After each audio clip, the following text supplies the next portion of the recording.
줄로 믿습니다. 오늘 하나님 말씀의 제목은 교회의 사명입니다.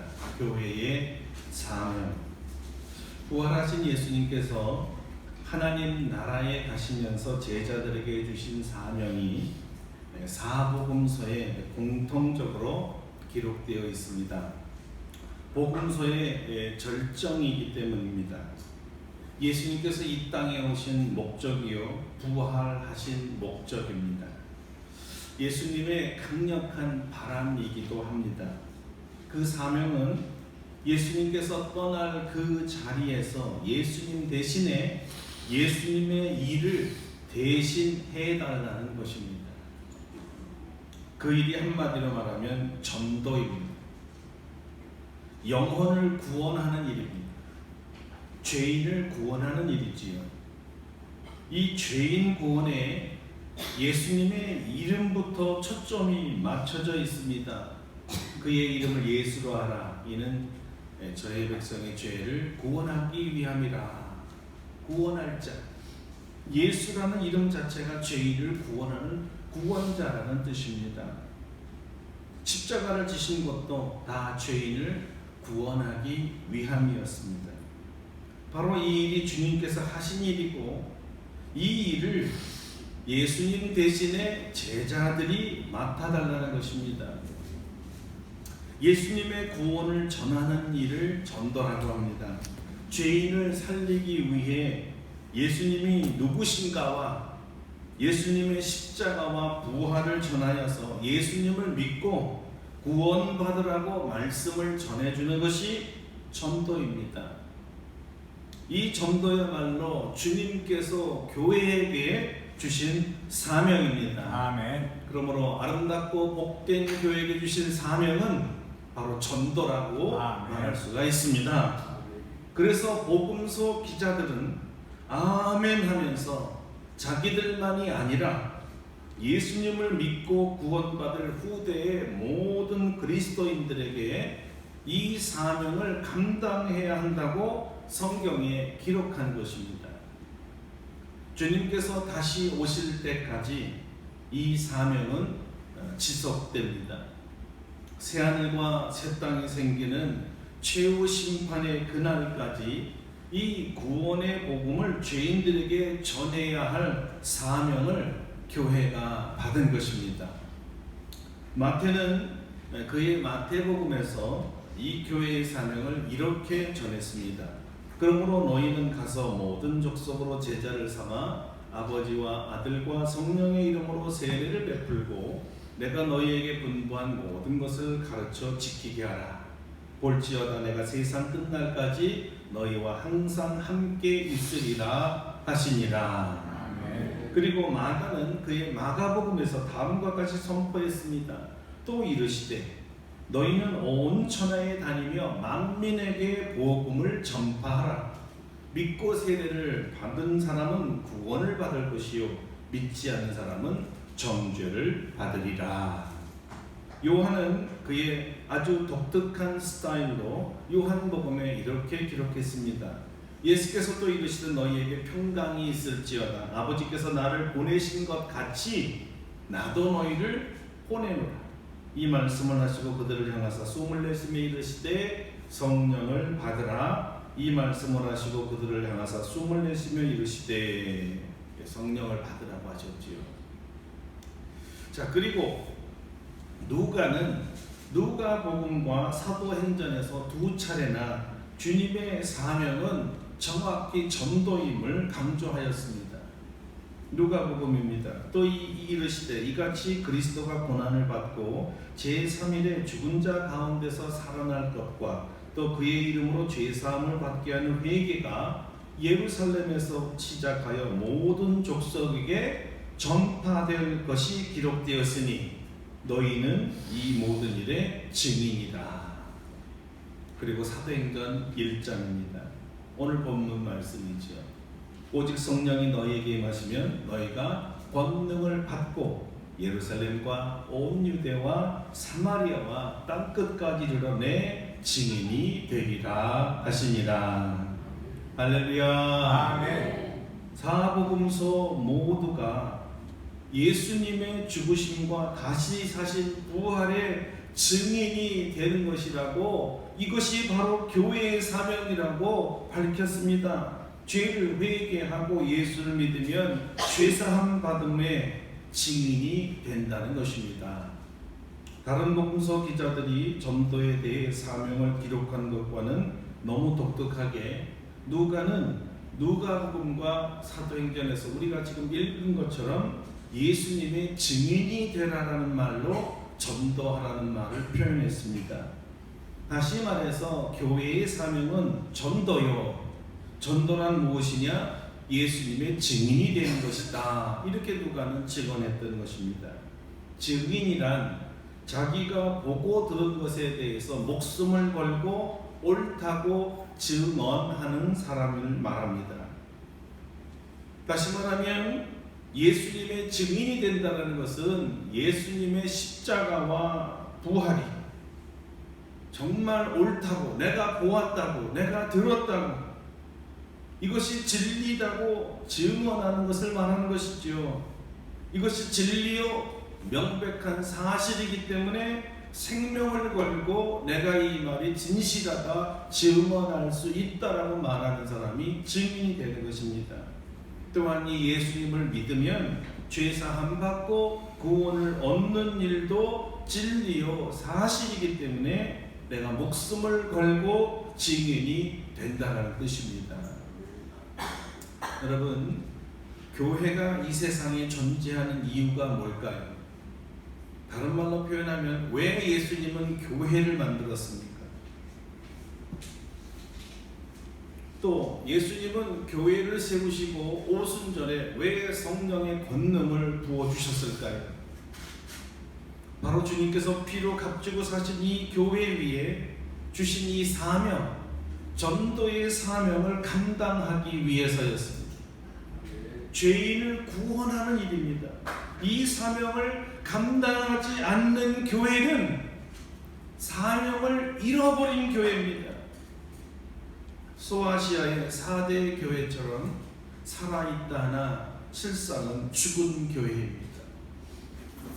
교회가 존재하는 이유는 여러 가지가 있습니다. 가장 중요한 이유 중에 하나가 우리를 구원하신 하나님을 예배하는 것입니다. 이것은 명확한 이유입니다. 그러나 교회가 존재하는 이유가 단지 예배만을 위한 것은 아니라는 것입니다. 또 다른 본질적인 이유는 예수님의 몸인 이 교회 바깥에 있는 사람들, 다른 말로 얘기하면 구원 밖에 있는 사람들, 더 정확하게 말하면 예수 밖에 있는 사람들을 교회 안으로, 구원 안으로, 예수님의 몸 안으로, 그리고 예수님 자신 안으로 들어오게 하기 위한 것입니다. 이 일은 전적으로 전도를 통해서만 이루어집니다. 주님께서는 예수님을 믿고 죄사함을 받아 구원을 받은 그리스도의 사람들에게, 이미 그리스도인이 되었다고 자박하는 사람들에게 이 일을 맡기셨습니다. 쉽게 말하면 이겁니다. 세상 사람들에게 전도를 맡기지 않았다는 뜻입니다. 누구에게 맡겼어요? 이미 구원받은 우리들, 예수 믿는 우리들, 그리스도인들에게 그리스도를 전파하는 명령을 주셨습니다. 여러분 그리스도인이십니까? 아멘. 이 사명을 받은 줄로 믿으시기를 바랍니다. 아멘. 이것이 교회의 사명입니다. 여러분 너무나 안타깝게도요, 또 그리고 불행하고 또 답답하게도 지금 한국 교회가요, 전도에 있어서 너무나 많이 둔탁해졌습니다.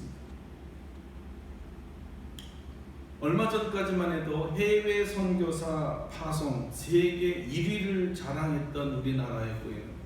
정말 얼마 전까지도 국민의 25%, 4분의 1은 그리스도인이라고 얼마나 자랑했었는지 그런 때가 있었습니다. 1907년에 민족 대부흥을 우리가 경험하면서 성령의 뜨거운 불을 받아서 온 대한민국의 그리스도인들이 전도에 힘을 썼던 우리나라였습니다. 그러니까 불과 100년 만에 국민의 4분의 1이 4명 중에 한 사람이 예수를 믿었다는 것은 세계사에 없었던 유례없는 일이었습니다. 엄청난 부흥이었습니다. 외국인들이 한국에 신기해서 밤에 오면 서울시가 전체가 시뻘건 노루 가득 차 있어요? 이런 나라가 없어요. 정말 여러분 북한산에 올라가서 내다보세요. 서울 저녁에 빨간 십자가가 어떻게나 그렇게 많은지, 와, 정말 예수 믿는 사람이 많구나 금방 느낄 수 있는 시대가 있었어요. 이 성령의 불덩어리를 받은 한국 민족이기 때문에 남달리 세계 오지의 선교사로 자원해서 지금까지도 예수 그리스도의 복음을 전해오고 있는 민족, 한국 사람, 한국 교회가 그렇게 한 거예요. 세계 어디를 가도요 한국 선교사가 다 있습니다. 그러나 이 선교의 열기, 전도의 열정이요, 지금은요 너무 많은 핑계와 이유로 식어가고 있습니다. 주님의 사명을 감당하지 못할 때 누가 실망하고 누가 기뻐할지를 잊고 산다는 것입니다. 자, 여러분에게 여쭙겠습니다. 우리가 사명을 잃어버리면 누가 슬퍼할까요? 예수님. 그러면 누가 기뻐합니까? 우리가 왜 다 아는데 지금 누구를 기쁘게 하고 있는 거죠? 다 알잖아요. 오래전 저는 이제 영국이라는 나라에 살았습니다. 웨일즈라는 나라에 살았죠. 거기에 하노버라는 아주 유명한 교회가 있습니다. 하노버 교회에서 제가 설교를 참 여러 차례 했습니다. 이 교회는 어떤 교회냐면 1864년 한국 최초로 선교사로 왔다가 대동강에서 순교한 로버트 토마스 목사님이 신무했던 교회입니다. 그 목사님의 모교입니다. 아버지도 그 교회 목사님이셨습니다.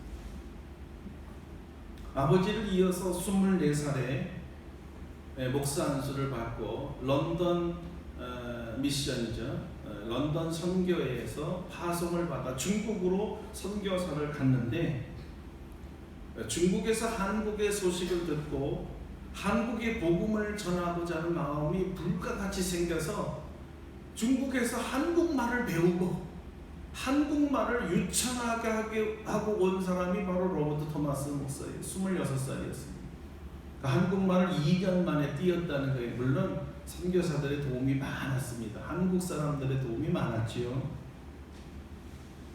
그런데 불행하게도 3번째 한국을 방문했을 때 그가 이제 한글로 번역된 성경을 우리 한국 사람에게 전해주러 왔다가 그만 우리 한국의 군사에게 칼을 맞아 죽지, 순교하고 합니다. 여러분, 이런 선교의 열정을 가졌던 시대인 19세기 말까지 영국이라는 나라는요, 특별히 웨일즈에는 성령이 충만한 대부흥이 있었습니다. 시골 구석구석까지 큰 교회가 들어찼고요, 거리거리마다 찬양이 울려 퍼지던 나라였습니다.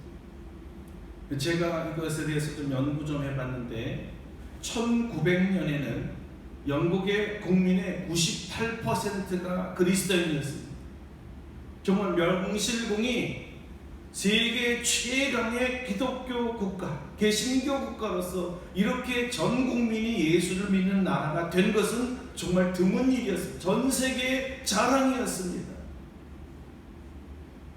그러나 이 영국 교회가 주님 주신 전도의 사명을 잃어버리고 경제적 성장과 문화의 발전에, 문화 강국에 도취되면서 교회의 문이 급속도로 닫기 시작했습니다.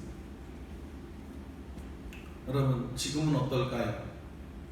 1900년과 비교해서 2019년에 영국의 크리스찬들은 2%가 안 됩니다.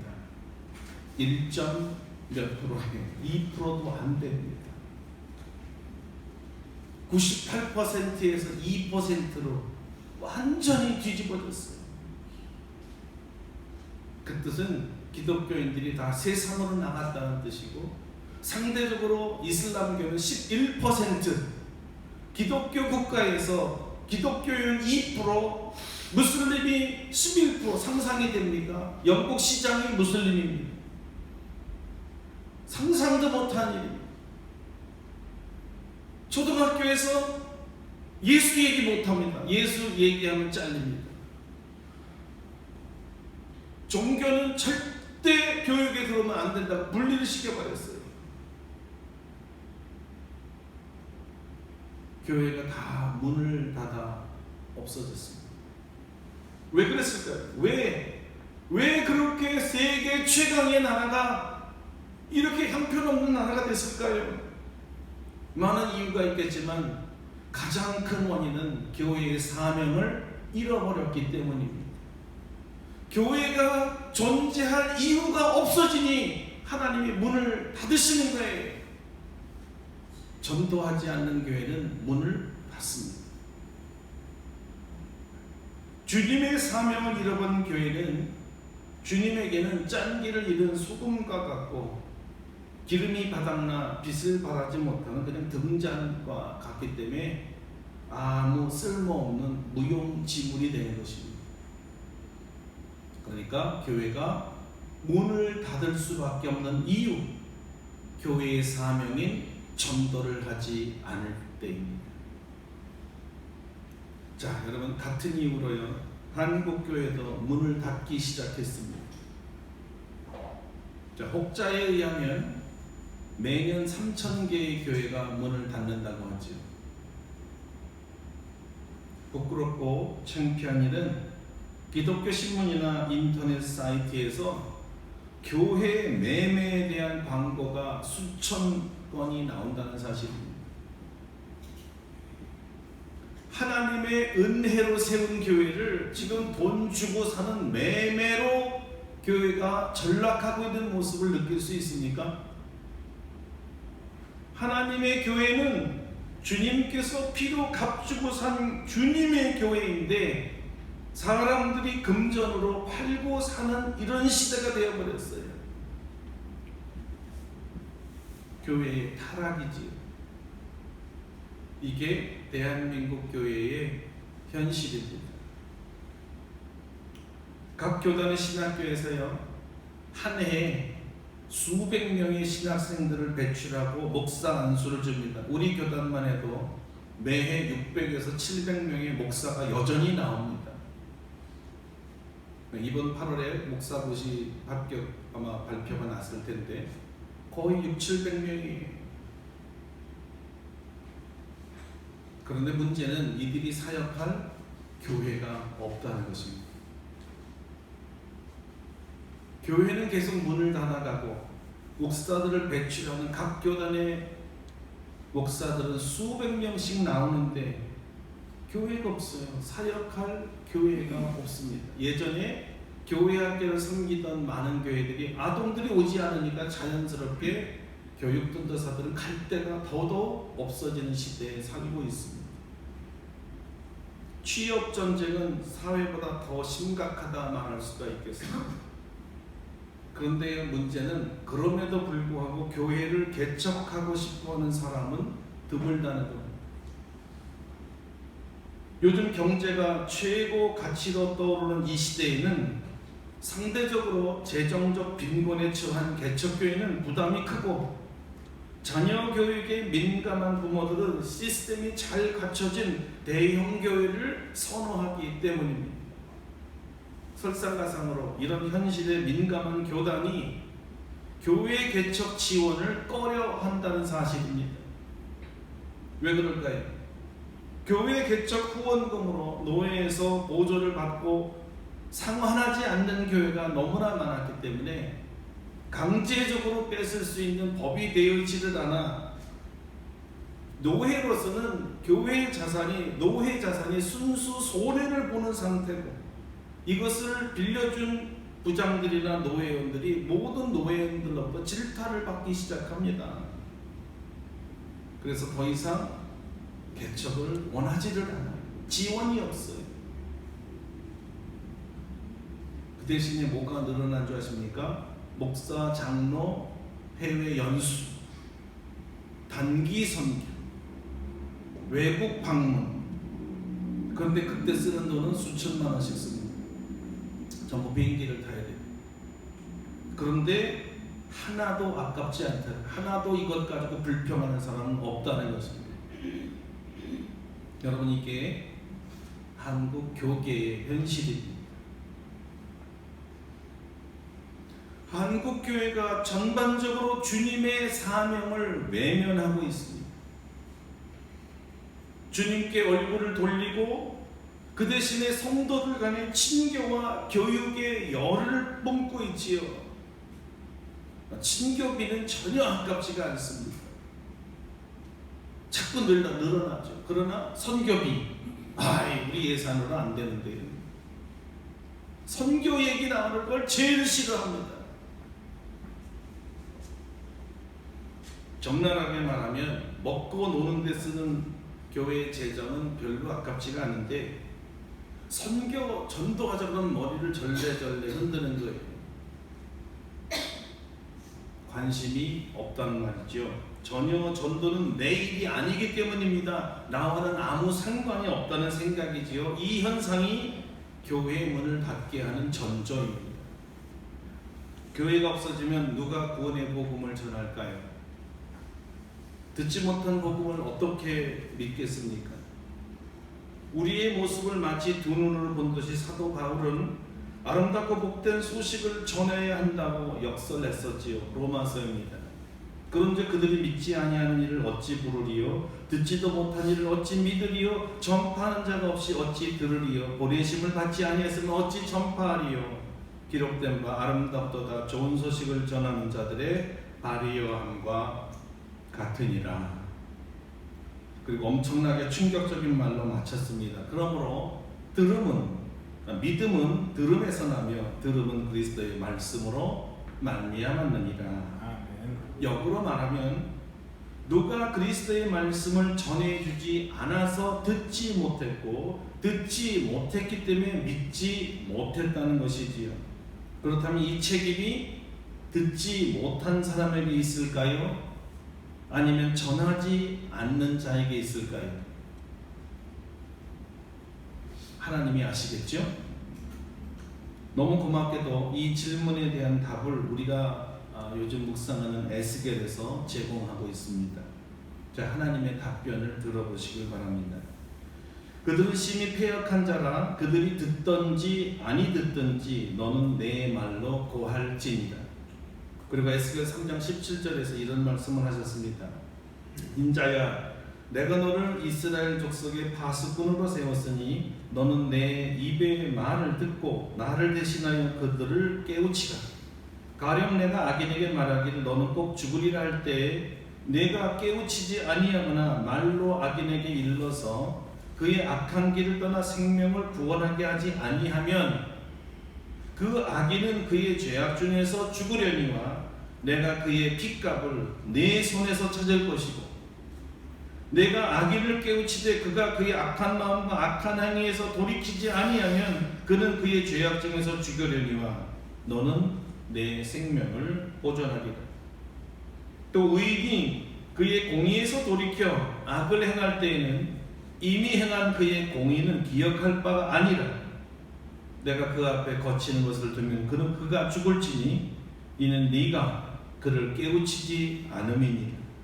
그는 그의 죄 중에 죽으려니와 그의 핏값은 내가 네 손에서 찾으리라.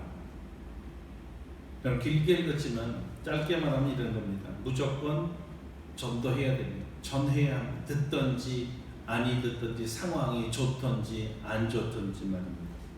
죄인들에게 복음을 전하지 않으면 그래서 복음 구원을 받지 못하고 도리어 심판을 받게 하면 그는 당연히 죽겠지만 복음을 전하지 않아서 그 사람을 죽게 한 그 책임을 전하지 아니하는 사람에게 묻겠다는 것입니다.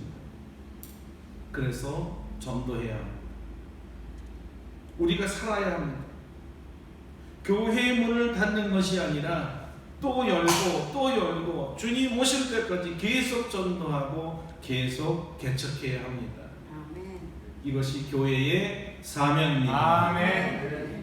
여러분, 왜 죄인들이나 주변의 교회를 떠난 사람들이 교회 안으로 다시 들어오지 않을까요? 만일 여러분이 이런 일은 없겠지만 우리 교회를 떠나 다른 교회를 가신다면 어떤 교회를 가고 싶습니까? 역지사지라고 왜 우리 교회가 버젓이 주님의 이름으로 교회를 개척하여 7월 7일 세상에 알렸는데 왜 한 명도 외부 사람들이 오지 않을까요? 자, 우리 교회의 문제나 한국 교회의 문제가 무엇일까요? 정말 우리 교회만의 매력은 무엇입니까?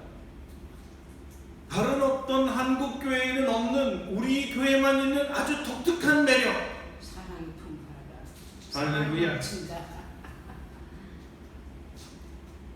여러분, 선교에는요 원심력 선교와 구심력 선교가 있다고 오쉬라는 선교 신학자가 말을 했습니다. 원심력 선교라는 말은 오늘 주님의 축복과 명령처럼 주님의 직인이 되기 위해 성령의 권능을 받고 그저 대로로 나가서 담대하게 만나는 사람들 누구에게나 예수 믿으시오 담대하게 예수를 선포하는 선교, 그래서 바깥으로 자꾸 뻗어 나가려고 하는 선교를 원심력 선교라고 합니다. 사도행전의 대부분이 바로 이 원심력 선교지요. 그런데 누가는 이 원심력 선교의 한 가지 더 중요한 선교 방법을 사도행전에 소개했는데요.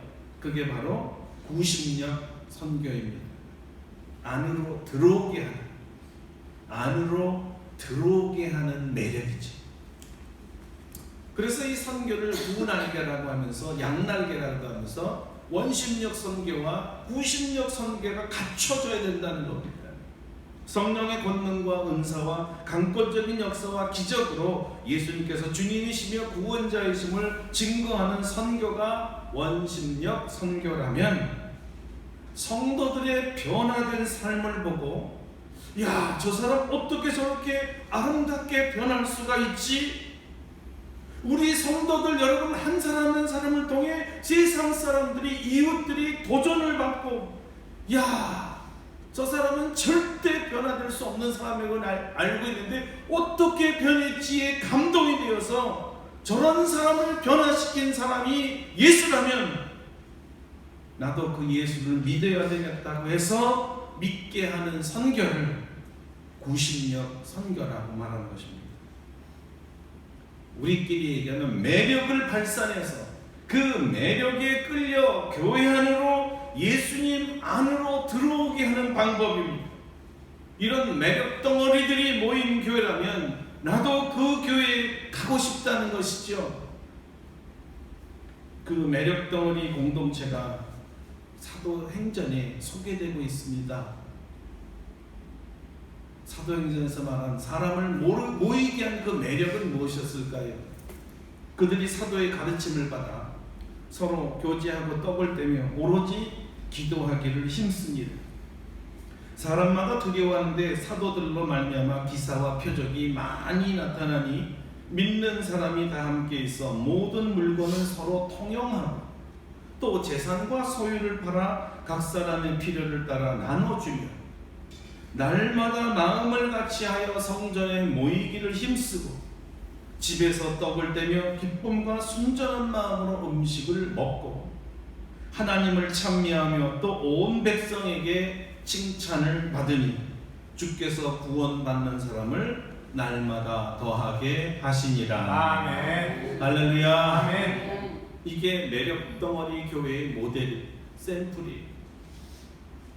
이런 매력이 많고 강렬한 교회에는 온 백성들이 좋아하고 칭찬하고 오고 싶어 합니다. 이런 교회로 하나님께서 구원받는 사람을 보내시는 것이지요. 바로 우리 아름답고 복된 교회가 세인들에게 매력이 넘치는 매력 덩어리 교회가 될 줄로 믿습니다. 근데 문제가 이제부터 있지요. 세상 사람들이 무엇에 우리 아름답고 복된 교회의 매력을 느끼는 거지요? 두 달이 돼가면서 매력을 발산을 막 했다면 그 매력의 냄새를 향내를 맡고 이끌려 여기 교회 때 왔을 텐데, 다른 사람들이 우리 교회를 오게 하는 매력 포인트는 뭡니까? 우리 교회의 매력 포인트는 뭡니까? 사람들이 부러워하며 칭찬하며 나도 이 교회의 일원이 되고 싶다는 마음을 들게 하는 어떤 특별한 것이 있을 때에 수많은 교회 중에 아름답고 복된 교회를 오는 것이지요.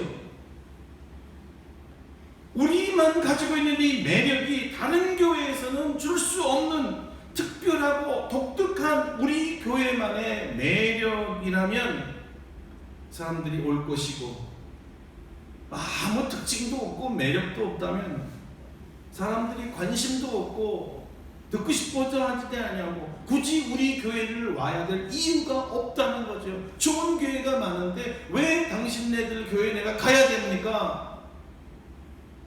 매력 포인트. 그들을 강렬하게 이끌 수 있는 우리의 힘은 뭡니까? 매력은 뭡니까?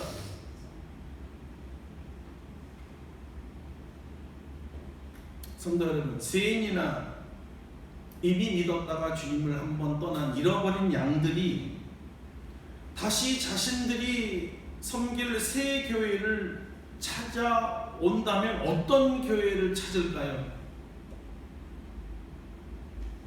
생각해 봅시다. 마음대로 생각해 보세요. 하나님께서 기뻐하시는 일을 하는 교회가 아닐까요? 좀 구체적으로 얘기해 봅시다. 하나님께서 기뻐하시는 일이 뭡니까? 교회에 준 사명을 잘 감당하는 교회죠. 교회의 사명을 잘 감당하는 교회는 어떤 교회입니까? 전도하는 교회예요. 너무나 놀랍게도 세상 사람들이 교회를 찾을 때 제일 먼저 보는 교회는 이 교회가 전도하는 교회냐, 교회이기 때문에. 세상 사람도 교회가 어떤 데를 알아요. 구원하는 교회예요. 복음을 전하는 데가 교회예요.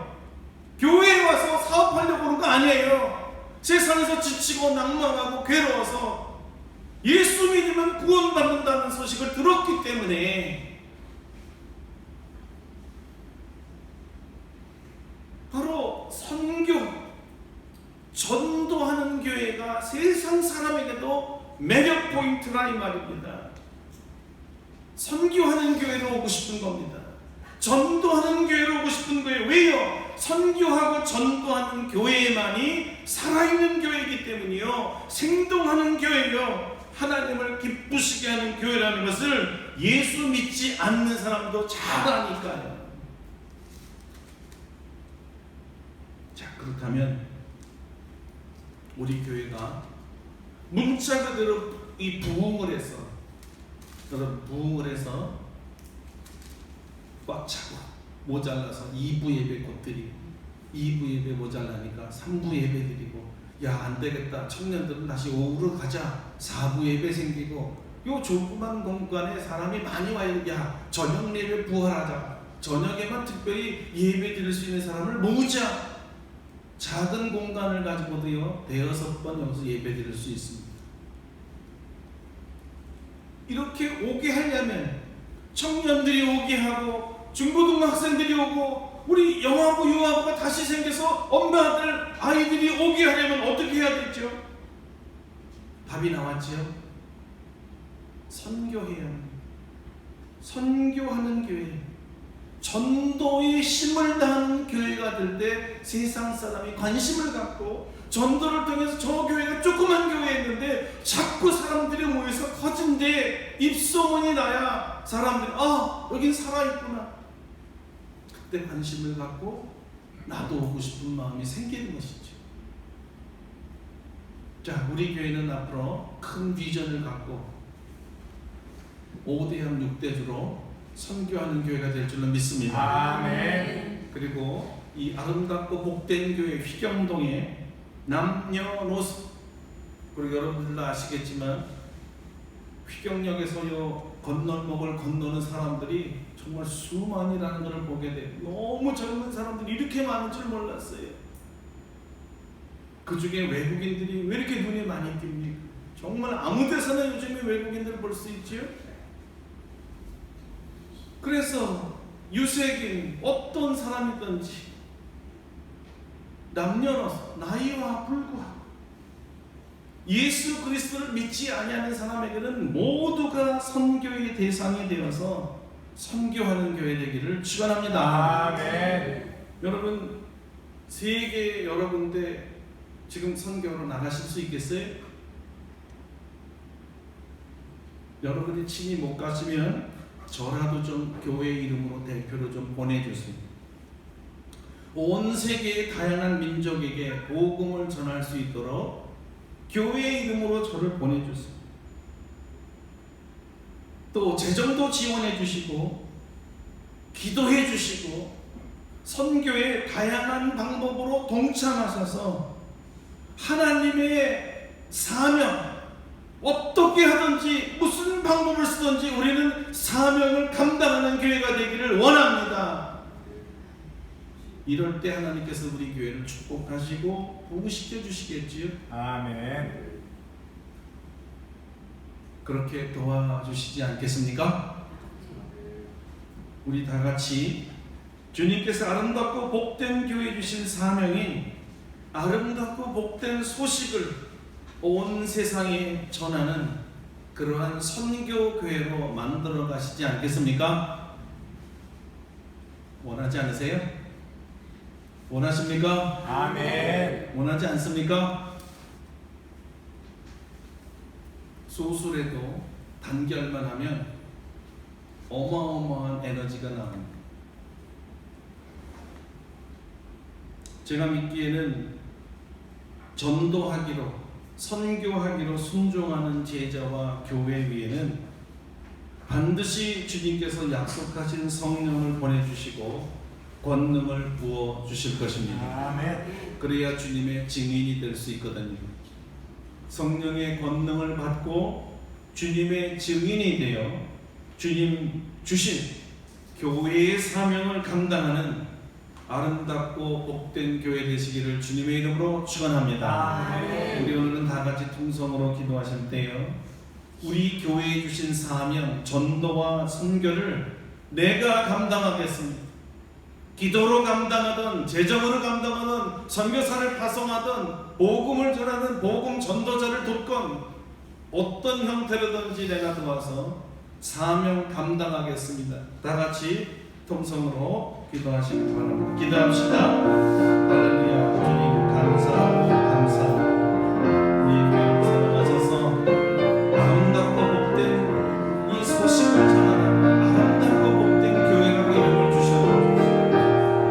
아버지, 남녀노소 휘경동의 모든 동네 사람들과 세계 5대양 6대주의 복음을 듣지 못한 죄인들에게 예수 그리스도의 복음을 전하는 교회 되기를 원합니다. 전도하는 교회, 선교하는 데 그래요.